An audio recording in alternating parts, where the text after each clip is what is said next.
பொதுவாக எந்த குடும்பத்தில் பிறப்போம், என்ன ஆரோக்கியத்தோடு இருப்போம், என்ன ஆயுளோடு இருப்போம், என்ன மாதிரி படிச்சிருப்பா, இதெல்லாத்தையும் நம்முடைய கர்மங்கள் முடிவு பண்ணும்.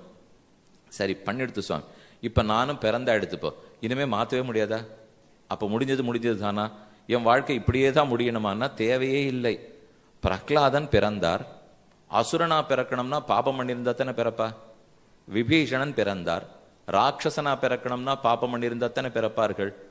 ஆனா விபீஷணன் ரொம்ப நல்லவரா இருந்தாரு, என்னம்மா பாவத்தினடியா ராட்சசனா பிறந்துட்டார், ஆனா ராமபக்தனா இருந்திருக்காரு. அதே மாதிரி பாபத்தினடியா பிரகலாதனா பிறந்துட்டார், நரசிம்ம பக்தனா இருந்திருக்காரு. இப்ப பாபத்தினால பிறவி எடுத்திருந்தாலும் நாம முயற்சி எடுத்து அதை மாற்றி கொள்ளலாம்ங்கிறது தான் முக்கியம். அப்படின்னா தான் நம்ம மாறுறதுக்கே வருவோம். பிறக்கும் போதே உன் வாழ்க்கையை முடிவா எடுத்துன்னு சொல்லிட்டா யார் நல்லவனா வருவா? மாறவே மாட்டோமே, பக்தர்களே கிடைக்கவே மாட்டாளே.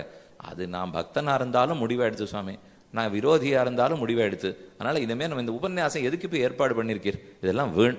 இதை கேட்டு கேட்டு நான் மாறவே முடியாதுன்னுட்டால் அப்ப இதெல்லாம் நடக்கிறதுலேருந்தே ஒன்று புரியணும், மாறலாம், நம்ம ஒத்தராலையும் மாறுறதுக்கு முடியும். அதுதான் நீங்க தாயார் இடத்துல சொல்றார்.